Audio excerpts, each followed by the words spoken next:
Halo semuanya, balik lagi di Minutes of Manager Podcast. Podcast yang membahas keluh kesah dan kehidupan para manajer di bidang kreatif, bisnis, marketing, dan juga brand. Podcast ini hasil kolaborasi Minutes of Manager dengan Naisu dan The Nice Club. Woo! Oke. Kita langsung aja. Gimana ya ngenalinnya mereka ya. Pokoknya mereka nih dua teman gua yang keren banget. Cuma mereka sekarang bekerja di sebuah program yang gue gak bisa bilang program apa. Tapi kita sebutlah PNS kali ya, program ningkatin skill. Boleh. Ada deg-degan ya? Ada banget sih. Dikit. Gue dikit. Oke. Iya, ada Gue banget. takut agak masuk jurang aja sini. Oke. Boleh kenalin diri dulu? Boleh. Oke, gue duluan ya. Oke. Gue Cile. Gue jadi bingung Gue kerja sebagai apa? Nggak usah bilang di mananya. Oke, gue kerja sebagai seorang community manager. Oke. Di program ningkatin skill. Oke. Kalau gue bagian akuisisi dan juga relasi di program ningkatin skill. Enggak, lo bahkan belum kenalin nama lo siapa. Oh iya, sorry. Nama gue Rian. Tadi ya, udah ya bagian akuisisi dan juga relasi. Mungkin kalau di startup itu agak kayak bizdev-nya gitu lah. Bizdev, oke. Dan itu kesibukan sehari-hari kerjanya ngapain? Kerjaan gue, basically kalau misalnya yang gue kerjain sehari-hari itu ngurusin program event-event. Oke. Terus ngurusin kan di program ini kan ada penerima ya. Penerima. Jadi ngelola komunitas gitu. Baik itu komunitas. Termasuk yang eksternal juga. Oke. Gitu. Komunitas penerima program tersebut. Ya. Aman ya gue ya. Oke. Kalau gue namanya program ningkatin skill, berarti kan ada penyedia pelatihan skill ya.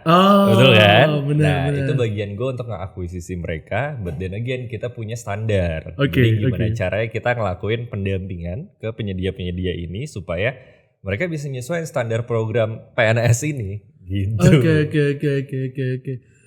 Ini program PNS. Oke deh, gini deh. Oke, kita sensor kan nama programnya biar lebih aman ya, biar lebih aman. Tapi kalau boleh gue tahu the goal of the program itu apa? Kan gini ya, katanya kan bentar lagi Indonesia akan dapat bonus demografi. Iya. Dengan angkatan kerjanya yang banyak, ya kan? Anak muda seperti kita ini, gitu kan. Nah, sebenarnya goal utamanya adalah gimana caranya bukan cuma banyak, tapi juga skillful. Jadi bukan secara kuantitas banyak, tapi kualitasnya juga bagus. Oke. Gitu. Mungkin boleh ditambahin. Jadi ya benar bonus demografi itu. Jadi pilihannya antara kita banyak banget orang di umur produktif gitu ya. Tapi kalau nggak punya skill sebenarnya bonus pengangguran nih. Oke. Jadi lu intinya program ini adalah untuk memastikan bonus demografi ini dan anak-anak muda ini mendapatkan skill yang ciamik. Betul, kurang lebih dan relevan. Dan relevan dengan industri yang ada sekarang. Pasti. Ini plat merah. Plat merah. Sosok nggak tahu nih Bapak. Ya kan gue memastikan. Okay. Karena tidak bisa disebut, jadi kan kita harus memberikan konteks kayak buat yang nonton. Baik. Tapi PNS kan memang plat merah kan? Betul. Betul. Boleh gak sih kalian ceritain perjalanan karir kalian? Perjalanan karir ya. Pertama background gue tuh kebetulan agak loncat nih dari karir gue yang sekarang. Oke. Gue tuh anak teknik. Oh wow. Gue anak teknik lingkungan. Lu anak teknik jauh lingkungan. ya, agak jauh ya sama. Gak apa-apa. Memang marketing tuh bidang-bidang marketing itu sering diambil sama jurusan-jurusan lain memang. Iya. Jadi gue lulusan teknik lingkungan. Gue pernah kerja di bidang teknik lingkungan, tapi ternyata gue menemukan bahwa gue nggak cocok nih kayaknya di situ. Nah, pekerjaan pertama gue itu di kitabisa.com. Pekerjaan pertama gue. Oke. Setelah itu gue pindah ke another startup, ke e-commerce, ke Bukalapak, kemudian pindah lagi ke Grab, kemudian jadi di PNS ini sekarang. Wow. Gue bakal get back ke lo, tapi gue pengen dengerin lo gimana kalau perjalanan karir lo? Oke, kalau gue juga basic pendidikan gue aneh sebetulnya, karena gue lulusan seni rupa dan penjurusannya desain produk saat itu. Desain produk. Tapi mungkin yang orang nggak tahu adalah desain produk gue tuh desain produk industri. Jadi so basically teknik industri beberapa SKS itu ada di gue. That's why manajemen, pemasaran itu tuh ada sebetulnya. Oke. Nah, kerjaan pertama gue di FMCG lokal Nutrifood, terus pindah ke Line waktu itu business development. Nah, semenjak saat itu gue di bisnis terus tuh. Oke. Sempet dari Line, terus career break, dan abis itu mulai lagi di Kios Group, jadi VP di agency, advertising, dan ke EduTech. Waktu itu mau belajar apa, baru ke program PNS. Tapi semenjak dari yang lain, gue udah di bisnis terus gitu. Oke. So you're a business guy, lo adalah community person lah. Iya. Oke. Dan kalau gue lihat benang merahnya, kalian selalu dari perusahaan yang bisa dibilang tech startup gitu ya, startup, korporat gitu ya. Tiba-tiba plat merah nih. Oke. Tingkatin skill plat merah. Oke. Dari anak startup dan corporate ke plat merah. Why? Why? Kalau gue sih gini, kalau setiap ada orang yang jawab, setiap ada orang yang nanya, gue selalu menjawab bahwa ini sebenarnya leap of faith juga. Oke. Kalau gue jujur-jujuran nih ya, jujur-jujuran, siapa sih anak muda yang nggak skeptis sama plat merah? Oke. Biasanya selalu kayak plat merah tuh gini. Siapa sih yang nggak skeptis gitu? Nah, gue termasuk bagian yang skeptis itu. Oke. Tapi kemudian dua hal, yang pertama gue beli lah, gue percaya sama si PNS ini, value-nya secara value, karena gue selalu punya tempat di hati gue untuk edukasi gitu. Yang kedua, ini dikerjain serius karena ya di dalamnya orang-orang yang profesional sebenarnya. I see. Gitu. Jadi gue dengan ada modal skeptis sedikit itu, gue kayak yaudah deh coba gitu. Jadi leap of faith sih sebenarnya Bu. Memang sedikit. Lu semakin skeptis, lu makin hajar lu ya. Makin hajar. Karena gue nggak mau judgmental, cobain aja dulu. Harus di dalam sistem Harus ya, di dalam baru sistemnya. ngejudge ya. Untuk anak-anak muda zaman sekarang, tiru Cile. Jadi oke, lu leap of faith Leap ya. of faith. Jadi gue cobain lah nih gimana gitu. Dan tapi masih bidangnya masih relevan ya. Masih relevan. Lu masih ngurusin community. Sebelumnya lu di beberapa startup juga ngurusin community. Ngurusin community. Emang kerjanya ngurusin orang aja. Oke. Lalu Yan? Apa nih? Tadi pertanyaannya Pertanyaan adalah dari anak startup dan corporate ke plat iya. merah. Why? Why ya? Mungkin gue benang merahnya sama Cile adalah objektif dari program tersebut juga ya. Karena bisa dibilang gue interest ke edukasi udah dari sebelum di sini. That's why gue masuk ke EduTech gitu ya. Dan EduTech itu sebetulnya bikin gue terpapar dengan program ini. Dan setelah gue lihat, oh wow, sebetulnya secara skill gila juga ya.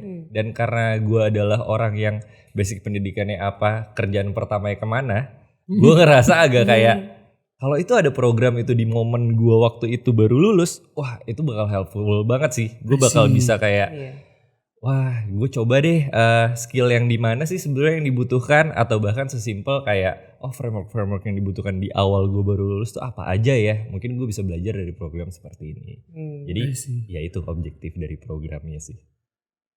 Dan kalian enjoy di situ sekarang? Enjoy sih. So far enjoy. Coba jawab yang jujur.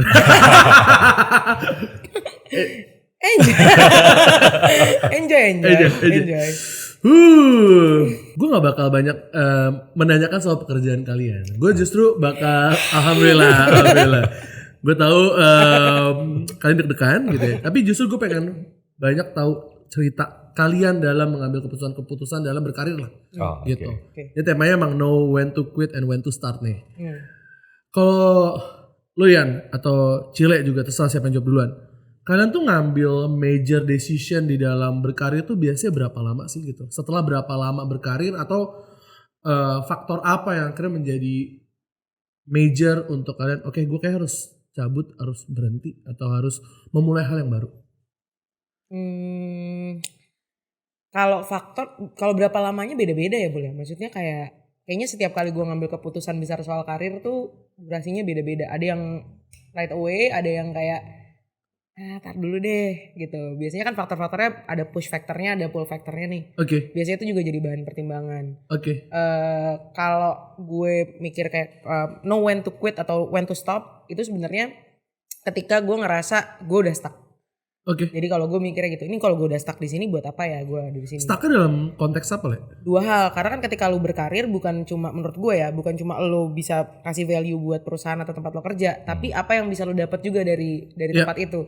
Kalau misalnya gue ngerasa secara karir gue udah stuck, baik itu misalnya ya secara satu paling gampang secara finansialnya gitu. Dan yang kedua misalnya secara karir path-nya. Ketiga yang paling sederhana skill. Apa nih yang bisa digain lagi, karena biasanya kalau dalam udah certain period of time lo kan akan mulai stagnan tuh gitu. Jadi biasanya itu juga jadi salah satu bahan pertimbangan. Nah gue biasanya kalau ngambil keputusan nggak langsung, anaknya agak suka mikir gitu.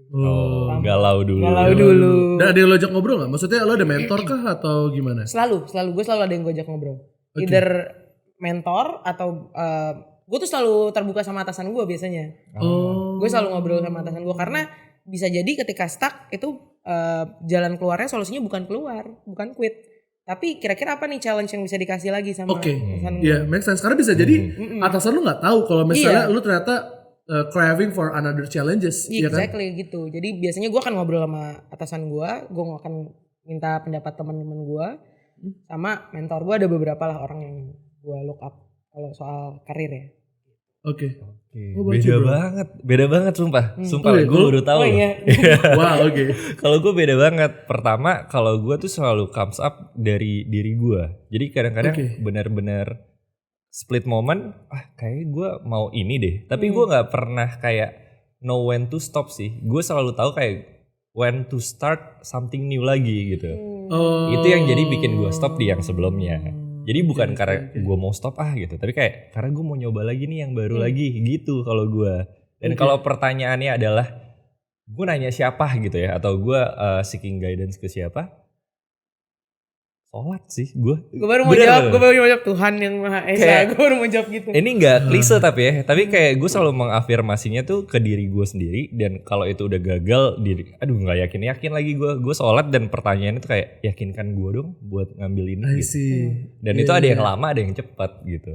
Oke. Tapi sekarang karena udah nikah gitu ya, jadi gue selalu consider pendapat istri gue juga sih. Gitu. Mendapat anak. Anak Oe-oe masih oe, iya kan? Iya. Dan lo tuh biasanya ya di momen ketika kayak oke, ini saatnya gue caps nih. Apa faktor? Tadi kan kalau lo bilang tadi ada beberapa faktor ya, kayak push and pull faktor ya. Kalau lo ya? Kalau gue yang tadi kayak gue mau start something new-nya tuh apa? Jadi beneran kalau stop banget tuh bukan karena pihak luar sih. Maksudnya gue paham lah. Saat kita kerja ada yang nggak enak, entah atasan, entah kolega, entah apa gitu, projectnya nggak make sense. Jadi KPI kita nggak achieve terus dan segala macam. Tapi gue selalu bilang ke tim gue itu kayak lo coba 3 kali deh yang nggak enaknya. Jangan lo baru sekali kena. Terus udah gitu lo kayak bete banget gue dianggap gak kerja sama atasan gue dan segala macam. Terus kayak yaudah gue mau cabut gue sakit hati banget. Nah menurut gue jangan yang pertama, tapi sampai 3 season. Gitu. Dan gue belum pernah sampai season 3 di sisi gue. Selalu sampai season 2. Jadi gue belum pernah kayak stop gara-gara faktor kayak gitu sih. I see. Jadi kurang lebih kalau di gue bilang gitu ke tim gue, dan gue juga pengen, ya gue nggak cuma ngomong doang, lo harus tahan sama gue, kalau gue 2 kali kesalahan nggak apa-apa, 3 kali kesalahan baru deh lo cabut gitu. Tapi gue ya nggak gitu. Jadi gue menginternalisasi apa yang gue omongin itu sih. Gue boleh nambahin ya sih. Boleh dong. Jadi kalau plus tambahan buat yang statementnya Rian tadi, menurut gue kita tuh ketika mau quit atau misalnya mau stop atau mau start something new, jangan sampai ninggalin kesan buruk. Jadi gue tuh nggak pernah mau, gue mau misalnya cabut ketika gue lagi sebel sama bos gue, atau lagi ada isu sama gue nggak KPI gue nggak sampai, nggak perform dan lain sebagainya. Justru gue tuh hampir selalu di setiap kali gue cabut, gue mau itu ketika performance gue lagi bagus-bagusnya. Wah, pahit dong lo ninggalin kepahitan buat tim lo dong. Tapi maksud gue itu gue gak burn the bridge. Iya kan? Jadi kita gak tahu, mungkin sampai bisa balik lagi dan lain sebagainya. That's a good point loh. Iya bener sih. Gue ngerasa hal yang banyak anak-anak muda itu lupa adalah don't ever burn the bridge sih. Gitu. Karena you never know gak sih? Setuju. Iya gak sih? Lu ada gak konteks dimana kayak kalau gue ngerasain banget kayak Gue pernah di sebuah perusahaan yang gue sebel sebenarnya. Tapi gue harus cabut dengan baik-baik gitu. Dan gue harus menjaga relasi dengan siapapun yang ada di situ. No matter what, kecuali emang dianya nggak mau dijaga relasinya. Ya itu kan bukan urusan gue. Yang penting gue berusaha gitu kan. Dan tiba-tiba ketemu lagi loh gue. Dalam konteks yang kayak nanti kita bekerja dalam project yang sama ternyata. Dan karena kita udah tahu kayak hubungan kita baik-baik aja jadi lebih lancar gitu. Jadi, ada gak lo case kayak gitu? Gue enggak, kalau sama perusahaan sih enggak ya, belum pernah ada. Kalau sama orang, gue jadi tahu aja kayak misalnya, oh ternyata gue sama dia temenan enak, tapi profesional kurang nih. Itu gue pernah pasti ada case-case kayak gitu karena bertemannya baik, tapi pas misalnya kerja bareng kurang cocok nih kerja bareng gitu. Ada tapi ya udah, gue kayak ya udah itu kan profesional. Temenan di luar mah tetap temenan aja gitu. Ya benar. Kalau gue ada banget lagi, karena kan emang kalau di bagian bisnis lo bagiannya partnership, terus lu jaksel banget ya. Ada banget lagi. sorry. Anjir, iya juga. Gue baru Kita dua-duanya anak jaksel nih Pak, kebetulan Pak. Ada banget lagi. Iya banget lagi. Gila gue lapar banget lagi gitu. Kayak banget lagi gitu dicampur tuh. Jangan gitu banget lagi. Jangan gitu banget lagi, Bul. Iya. Tapi karena gue bagian partnership, gue ketemu orang yang bisa dibilang itu lagi sebetulnya. Jadi ada momen yang,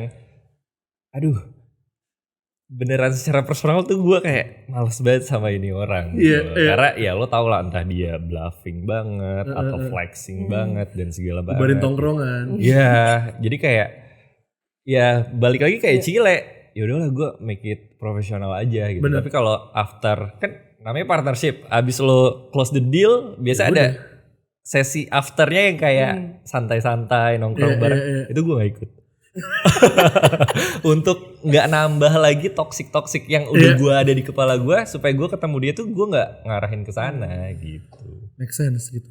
Kalau gue mungkin konteksnya sama tapi agak beda.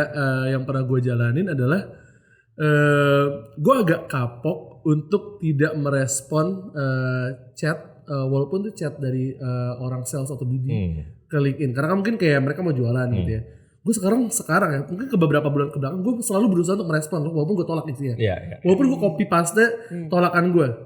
Karena ada momen di mana ada seseorang yang dia approach gue udah sampai WhatsApp lah.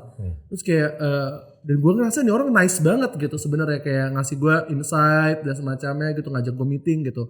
Tapi udah gue cuma baca chatnya. One day ketemu Pak. Terus tiba-tiba dia yang nge-sponsorin acara saya.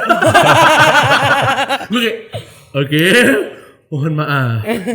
Ya gue selalu berusaha walaupun ya kadang-kadang juga suka kayak banyak banget kayaknya kayak suka sebel aja, cuman ya selalu berusaha untuk maintain itu aja sih. Skill komunikasi ya Pak. Betul. Dan empati ya Pak ya. Iya empati juga gitu ya. Saya kalau misalnya saya tes ke personality test, ada Gallup personality test ya. 1 sampai 34 tuh di ranking gitu. Empati saya nomor 34 Pak. Empati lo terakhir. Empati saya. Gue masih lah belasan masih oke lah. Iya, lu belasan ya empati gue terakhir. Tapi gue gak percaya deh lo buat konten kan 34. Serius gue 34. Maksudnya dia balas DM sampai begitu kan empatinya bagus ya. Sebenarnya itu bukan empati, itu tuntutan peran. Betul. Oke, Yan, gue tuh ngelihat CV lo juga ya, dan gue ngeliat perjalanan hidup lo tuh cukup menarik kan, karena lo tuh kerja gitu ya, korporat, terus pindah ke startup, terus lo bisnis, terus lo mulai kerja lagi. Dan gue ngerasain sebagai orang yang pernah dulu kerja, terus bikin bisnis, terus mulai kerja lagi, susah men. Gila susah loh, susah banget. Lo ada gimana pengalaman lo sendiri? Ya tapi semua susah bro. Maksudnya lo kerja doang susah, bisnis doang susah, balik lagi kerja susah, ya emang susah terus. Emang kapan kita gak susah? Bener lagi. Lebih susahnya juga terutama mungkin susah kayak nge-shifting peran lo dan juga terutama ketika lo harus menyebar CV gitu ya. Dan lo ngeliat orang ngeliat title di CV lo adalah co-founder dan C-level dari sebuah perusahaan gitu. Dan lo mulai lagi sebuah pekerjaan yang mungkin akhirnya jabatannya manager dan atau head gitu ya. susah untuk dapetin kepercayaan dari mereka bahwa lu orang yang tepat gitu. Iya paham banget. Gue juga itu jadi kebawa gitu loh Bul. Terutama lo kerja pertama, terus udah gitu lo memutuskan untuk bisnis ya. Walaupun even scale of bisnisnya masih kecil. But saat balik lagi kerja, ada ekspektasi orang kayak satu pilihannya, oh lo udah pernah punya bisnis, berarti manajemen skill lo bagus banget. Itu atau kebalikannya, oh lo balik kerja lagi, gagal ya di bisnis lo ya gitu kayak, oh pantesan lo di sini gitu. Dan gue mendapati dua-duanya gitu. Dan paling sebel adalah di momen saat lo di underestimate kayak, oh pantesan lo sekarang di sini posisinya karena kan ya bisnis lo gagal gitu loh. Iya banget lagi. Ya. Kan? Anak jaksel. Gue barusan mau agak hostnya kan dulu ya, tapi gue langsung terus lu gimana menyikapi itu? Gue ada cuma mau lempar. Boleh dong, gue capek nih. Lu nanya dong, terus gimana menyikapi itu? Terus menyikapi itu gimana tuh ya? Sebetulnya gue agak orangnya emang cuek dari sananya. Walaupun gue coba berempati gitu ya. Ya lo kan berarti ngomong kayak gitu ke gue karena lo ngerasa ada rivalry gitu ya. Saat lo ngomong gitu, lo akan feel good karena ngerasa lo di atas gue.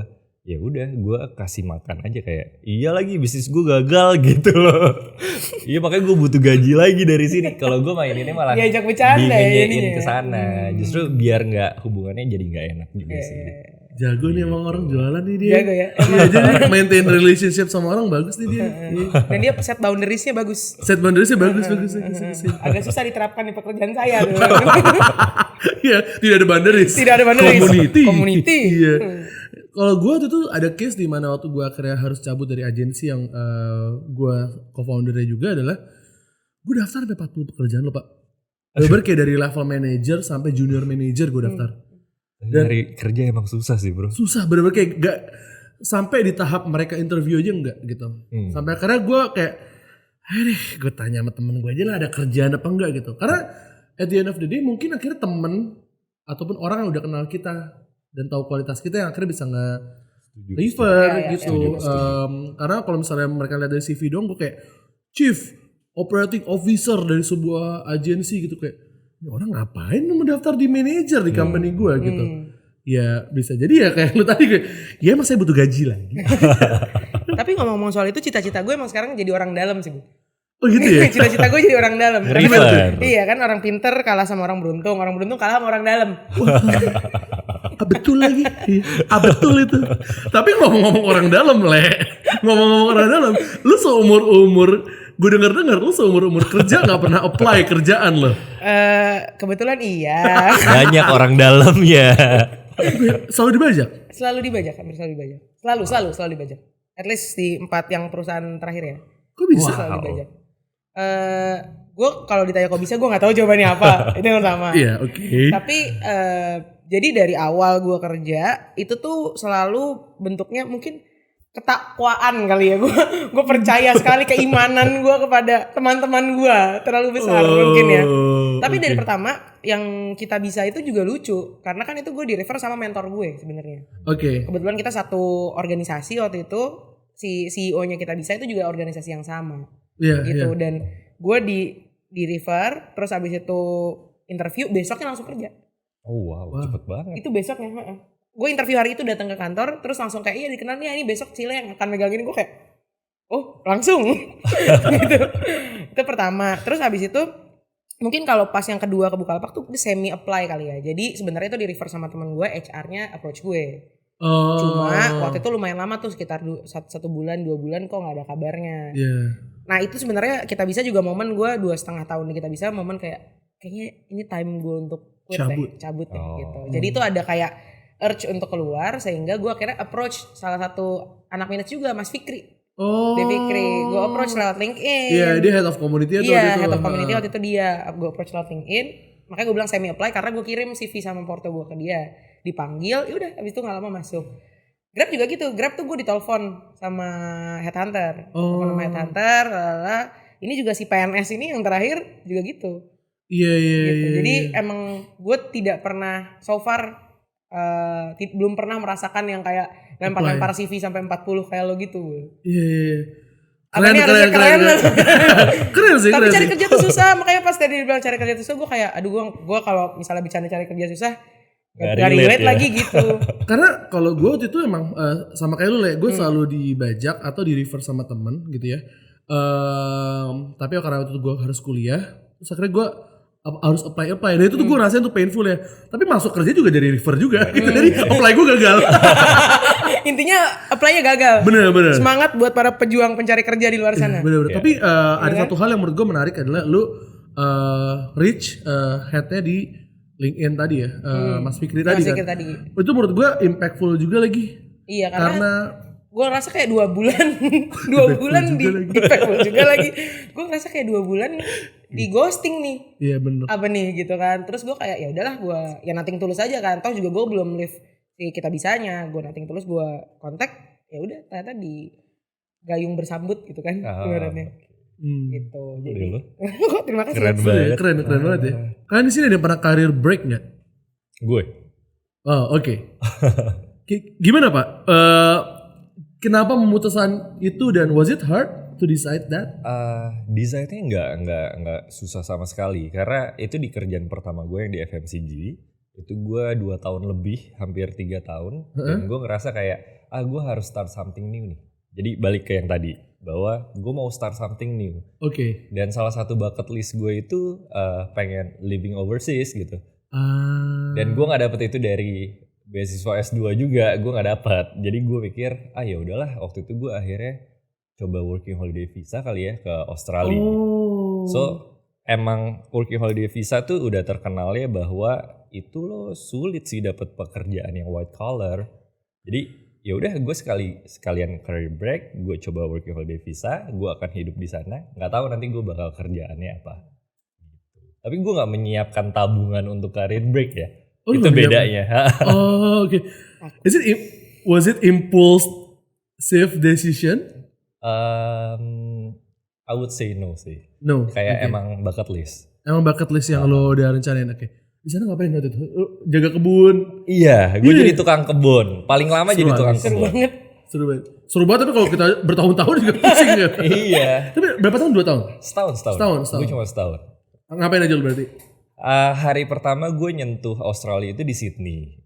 Jujur masih belum kebayang kayak gimana cara dapet kerja di kebun ya gitu. Jadi gue masuk ke kota dulu waktu itu. Terkenal Sydney tuh kayak lo kalau bisa nabung di sini lo bisa nabung di mana aja karena susah. Nah, gue jumawa, gue bisa lah gitu. 2 bulan gue di Sydney, gue kerja jadi housekeeping, terus gue jadi toilet cleaner di Queen Victoria Building. Gue juga jadi kitchen hand di Spanish resto gitu, gantiin shift orang dan segala macam. Jadi juicer, maksudnya tempat jus, terus gue bagian yang kayak yang ngeblender doang gitu. Sama sushi hand. Jadi gue cobain macam-macam kerjaan blue collar sih. Gitu. Itu di Sydney 2 bulan. But gue gak bisa nabung, ternyata benar gitu katanya di Sydney susah. Cuma dapet capek doang loh. Cuma dapet capek, terus kayak sejam itu tuh sekitar dibayarnya kalau di Sydney ranging dari 11 sampai 16 dolar pas di momen gue gitu ya. Terus akhirnya 2 bulan di Sydney, tahun baru gue ketemu komunitas Indonesia di situ dan akhirnya mereka pada mau ngincar second year-nya working holiday visa itu harus di kebun atau di tempat yang somewhere lah jauh gitu kan dari kota. Akhirnya gue ngikut untuk ke kebun, ada jalurnya gitu. Ada jalur, gitu. Ordal juga nih.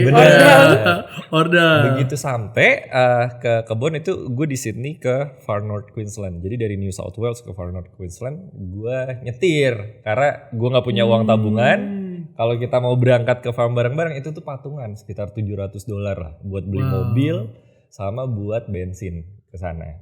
Nah, since gue nggak punya tabungan, gue cuma bilang, udah deh gue cuma bisa $300 tapi gue yang nyetir full.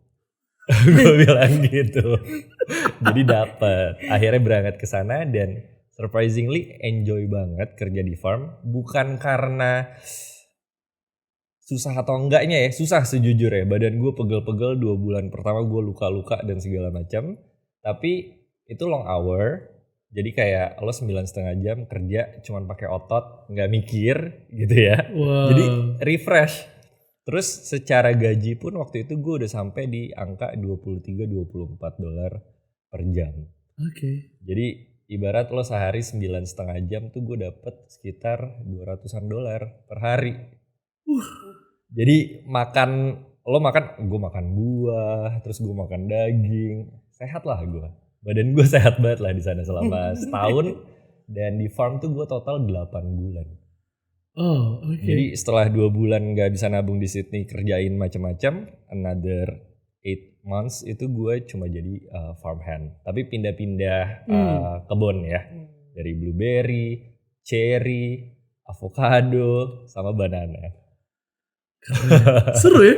Iya, living Harvest Moon life. Iya. Kayak kalau gue jualan ayam nih sekarang ya. Kalau dia Harvest Moon tuh. Tapi kan Harvest Moon juga ada peternakan. Iya sih. Iya sih. Tapi lu gimana Le? Lu Gua apa? Sempat kepikiran gak lu untuk career break? Gue tuh dulu gak kepikiran ya. Karena jadi semua karir gue bentuknya gue Jumat resign, Senin masuk kerja perusahaan baru. Gak ada istirahat ya Bu? Agak ambisius ya. Gitu. Lebih kayak kenapa aku harus resign Jumat Senin langsung masuk gitu.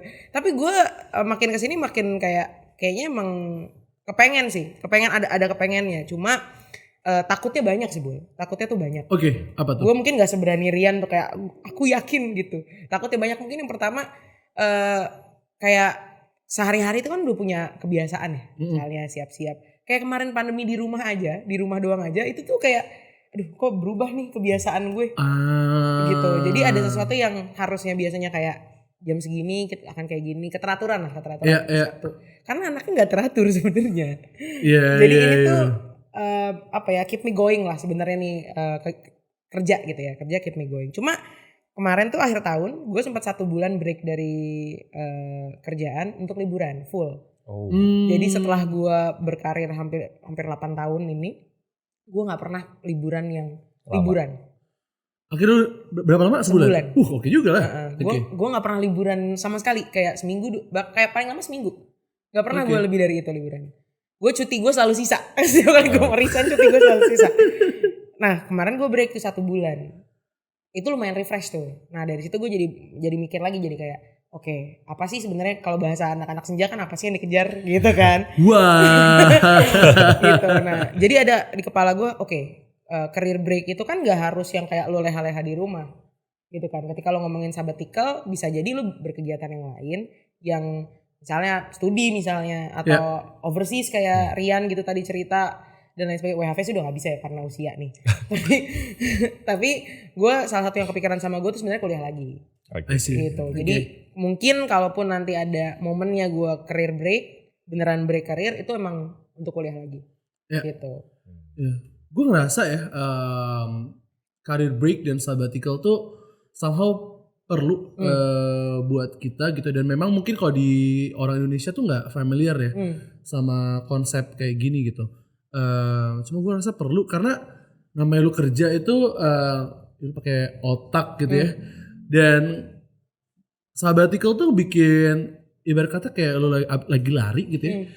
Lu tuh kayak diem dulu buat numbuhin otot-otot lu dulu biar lu ntar bisa lari lebih kencang dan lebih jauh gitu. Ya. Rest area lah ya. Rest area lah.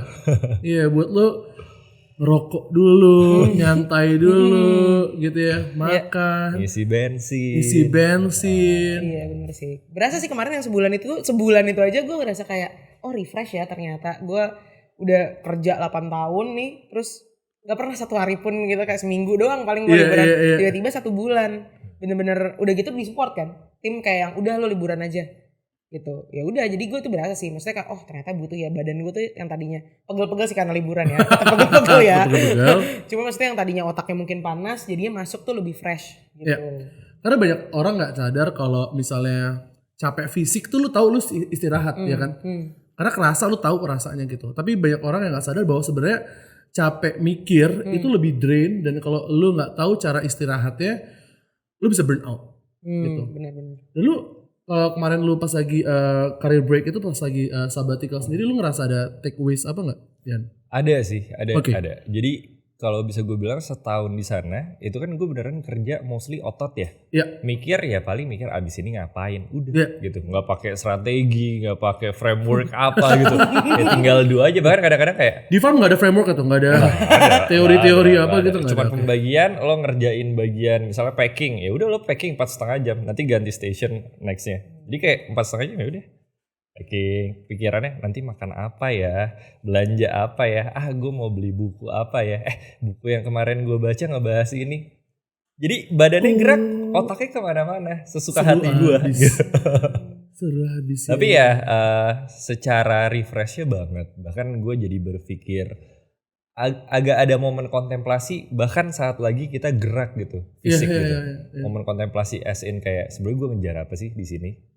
Uang dapat gitu kan, tapi kayak kok nggak ke fulfill juga ya. Emang sebenarnya fulfillment buat gue apa sih dan segala macam.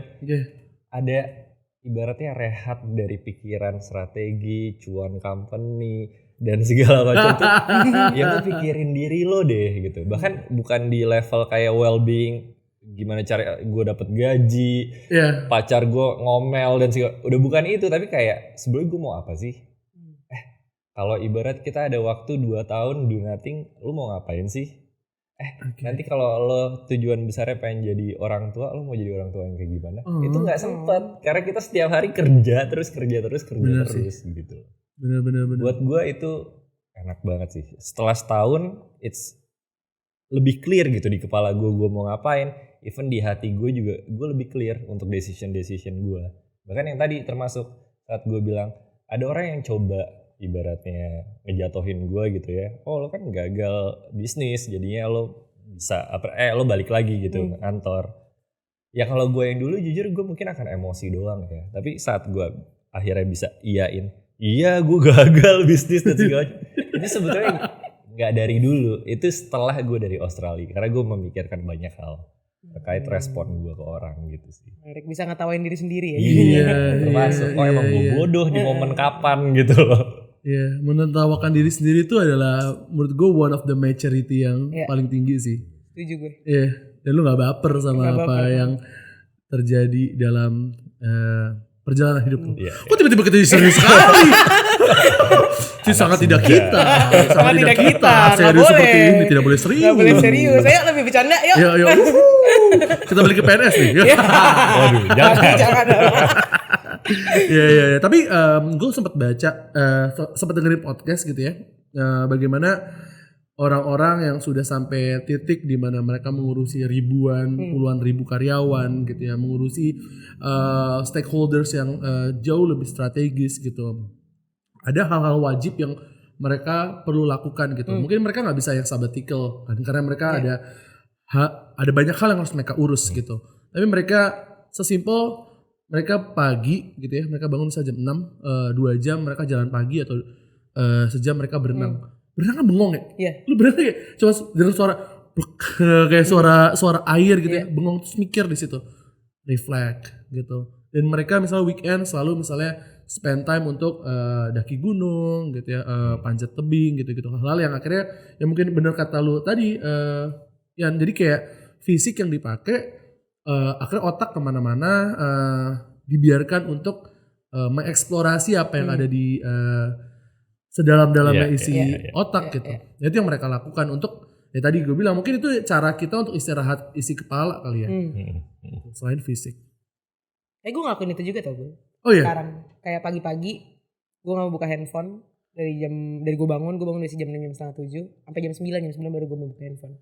Karena gue tahu once gue nyampe kantor hidup gue direnggut. Bener. Gitu, itu me time gue pagi. Setuju. Dan gue misalnya kayak pagi juga kalau misalnya bengong gitu ya. Pagi misalnya gue spend time buat bengong. Entah jam 6 gue jalan kaki atau jam 6 gue bengong aja gitu kayak cuman diem gitu sambil serupan kayak tiba-tiba kayak saham mana aing mau kagak.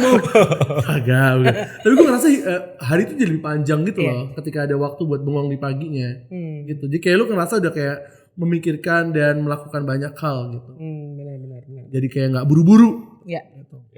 Ada kutipan yang bilang kalau we are not our job. Setuju gak lu pada? Ya gue setuju lagi. Gue setuju banget sih. Oke. Elaborate. Why? Gue pernah baca dan gue pernah dengar kalau kita tuh sering dilabelin sama sesuatu. Iya. Kayak sebagai human being dilabelin sama sesuatu. Di satu buku kalimatnya statementnya gini, intinya adalah persepsi kita terhadap diri kita sendiri itu adalah apa yang kita persepsikan terhadap orang lain, apa persepsi orang lain ke kita. Jadi kalau misalnya kita tuh kadang-kadang suka berpersepsi, misalnya gue nih berasumsi bahwa Panbul nganggap gue A nih, jadi gue A gitu. Nah itu sementara padahal kita nggak itu. Jadi biasanya kita dipersepsikan dengan banyak hal, dilabelin sama banyak hal. Makanya kenapa gue bilang gue nggak setuju, gue setuju kalau kita tuh bukan pekerjaan kita. Karena lebih dari itu, kayak pekerjaan, kalau misalnya ngomongin soal pekerjaan, apa sih sebenarnya karir kan? Misalnya gue sih Cile sebagai community manager. Enggak, gue juga bisa jadi sebagai teman ceritanya orang, gue bisa sebagai anak, gue bisa nanti mungkin gue bisa sebagai orang tua kayak gitu. Jadi sebenarnya banyak banget, jadi nggak cuma tentang pekerjaan itu menurut gue ya, gitu. Lebih dari itu. Keren. Gimana ya? Kalau dari sisi gue pekerjaan itu kita bukan pekerjaan kita, setuju. Tapi ada lanjutannya menurut gue. Yeah. Tapi kayak how we do our job define us. Setuju. Kayak ibarat ya pemerintah, sebenarnya yang bikin pemerintah jadi kayak jelek banget gitu kan karena banyak oknum yang sebetulnya ngelakuin KKN gitu ya. Yeah. Tapi as a pemerintahnya sendiri sebenarnya nggak buruk gitu loh. Betul. Tapi ya gimana, ini sudah terus begitu sampai akhirnya udah punya pandangan bahwa ya pemerintah begitu. Nah, jadi kalau gue lebih setuju bahwa even gue bisnis manager gitu ya mikirnya cuan dan segala macam. Tapi gimana cara gue ngedapetin cuan yang lebih penting? Gue tetap nggak mau ngejatuhin orang lah gitu. Wow, keren. Oke. Dan yang nyambung ke poin lu juga Yan. Kalian itu kan pindah dari startup dan korporat. Gue balikin lagi nih. Ada pikir ada aman. Ada pindah dari startup dan korporat tiba-tiba ke sebuah program ningkatin skill dari pemerintah nih, PNS gitu. Apakah itu cara lu pada create impact? Karena gue pernah denger dari mentor gue bilang kayak gini. Kalau misalnya lu mau ciptain impact, bukan berarti lu harus selalu bekerja di NGO misalnya. It's okay untuk ciptain impact dengan lu bekerja di bisnis kok, gitu. Di private sector kok, private sector juga ngasih impact, gitu. Tergantung produknya apa dan missionnya apa, gitu. Tapi kalau lu mau create bigger impact lagi, you join the government. Menurut gue salah satu institusi yang dampak impactnya ke masyarakat langsung dan besar, gitu. Gue setuju sama statement itu karena kalau lo bayangin deh kalau misalnya semua orang bikin impact dengan kerja misalnya let's say di NGO atau semua orang kerja di swasta, impact di tempat lain kan jadi nggak ada, gitu kan. Gue masih ingat dulu CEO-nya Kita Bisa pernah bilang sama gue bahwa tugas kita itu ngegedein pie-nya, jadi lebih banyak orang yang opsinya adalah membesarkan pie-nya atau bikin banyak pie. Jadi lebih banyak orang yang bisa makan, gitu. Jadi kalau ngomongin apakah ini untuk make a bigger impact, iya. Baik itu untuk eksternal ataupun untuk diri gue sendiri, gitu. Karena kalau ngomongin impact kan nggak melulu tentang kita ke orang kan, tapi bisa jadi apa ke kita sendiri nih, keputusan ini kan berpengaruh juga nih sama hidup gitu. Gue setuju kalau misalnya itu salah satu alasan gue, ya udah deh, ayo let's go gitu ke PNS ini karena gue ngerasa kayak ada memang kalau misalnya lo di beberapa bidang gitu ya, misalnya di startup gue sebelumnya, itu tuh ya udah pie-nya kan di situ. Sementara kalau misalnya lu mau lihat mungkin lebih jauh masalahnya apa sih sebenarnya, government, PNS ini adalah salah satu kunci bahwa bisa ngeliat kayak oh ini. Tapi kalau misalnya apakah gue kemudian bisa membuat bigger impact, nggak tahu karena kan nilai, maksudnya biasanya orang yang nilai. Tapi kalau program ya gue masih sama nih percayanya. Ketika setahun yang lalu gue bergabung di sini, gue masih percaya bahwa ini tuh bisa ngasih impact baik untuk gue ataupun untuk orang lain. Ya. Nah, kalau di bagian Cile kan since dia community manager gitu ya, berhubungannya dengan penerima program ningkatin skill. Sebenarnya kalau gue lebih ke lembaga penyedia skill yang mau diajarin ya, gitu kan. Nah, kalau pertanyaannya apakah impact gue jadi lebih besar dari sebelumnya, sama, nggak tahu gitu ya. Karena yang bisa nilai impact gue adalah si stakeholders gue itu, para penyedia skill tersebut gitu loh, yang mau ngajarin.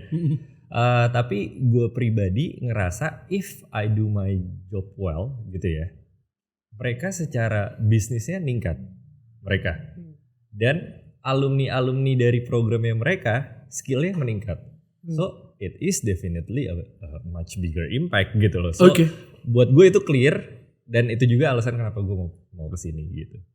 Nyambung, lo tuh selalu di bidang bisnis, strategic partnership, cuan, profit, ya kan? Dan lu tiba-tiba ke program PNS ini nih, program ningkatin skill dari plat merah. Is that because you want to create bigger impact? Yes, definitely. Tadi gue bilang bahwa cuan iya gitu. Dan sekarang beda banget. Gue bukan nyari profit sekarang, tapi gimana caranya menyebarkan APBN ini yang besar ini ke lembaga-lembaga yang memang worth it untuk disebar ke dia. Beda banget. Dan itu sebenarnya long term.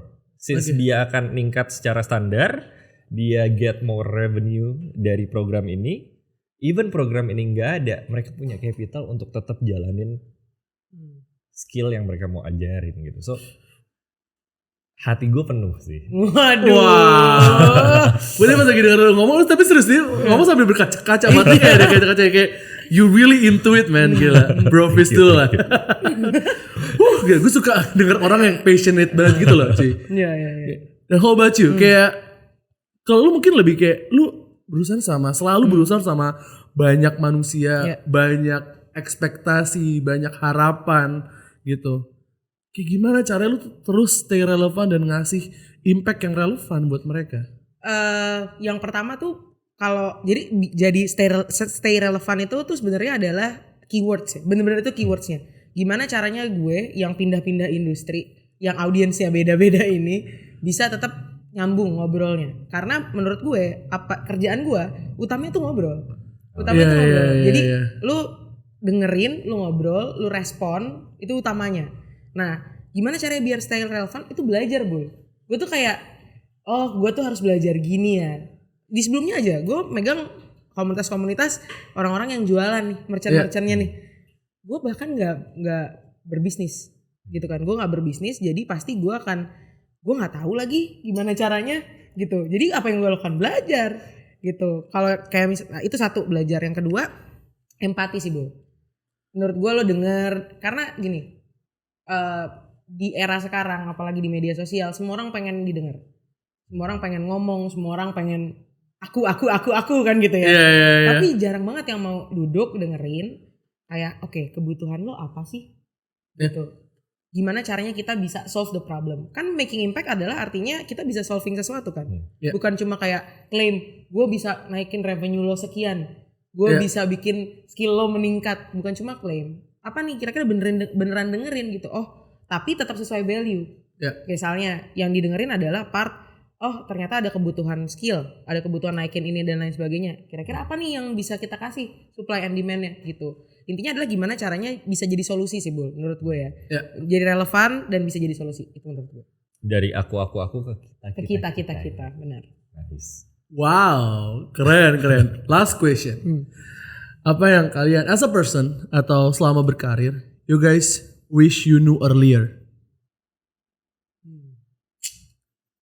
Susah lagi jawabannya. Gak ada di notes. Gak ada di notesnya. Gak ada di notesnya ya. Baru kepikiran. Beneran susah lagi. Take your time. Ntar kan bisa di cut. Tiba-tiba kayak kalian kesana gak mikir gitu. Gue satu mungkin yang pertama kali gue pikiran adalah seandainya gue tahu bahwa edukasi itu adalah sesuatu yang hampir root dari semua permasalahan, mungkin kuliah gue gak akan ngambil teknik. Itu yang pertama. Tapi gue gak nyesel juga, Bul. Maksudnya dibilang kayak ngambil teknik itu gak nyesel karena itu fondasi. Kalau gue go all the way social, mungkin gue gak punya struktur berpikir yang kayak sekarang juga. Tapi dulu tuh gue menyepelekan sebenarnya, kayak awal-awal kayak gimana sih anak Jaksel kayak maunya main, udahlah gue nggak mau ikut bimbel, nggak mau ada apa segala macam. Jadi seandainya gue tahu bahwa one of the biggest reason sebuah negara maju atau seseorang berkembang dan lain sebagainya itu salah satunya adalah pendidikan, mungkin gue akan fokus di situ juga di awal-awal. Itu salah satunya.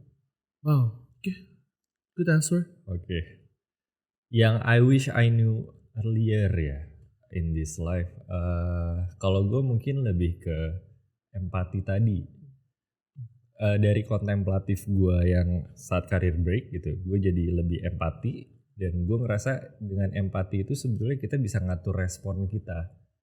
Nggak melulu kita emosi sama orang yang ngatain kita anjing lo gitu ibaratnya. Tapi kayak gue lebih berpikir kenapa ya dia marah-marah ya? Apa dia ada yang lagi mengganggu dia? Apakah saya benar-benar anjing? Ya, dan the only way buat dia ngerasa lebih enak adalah ngatain gue gitu.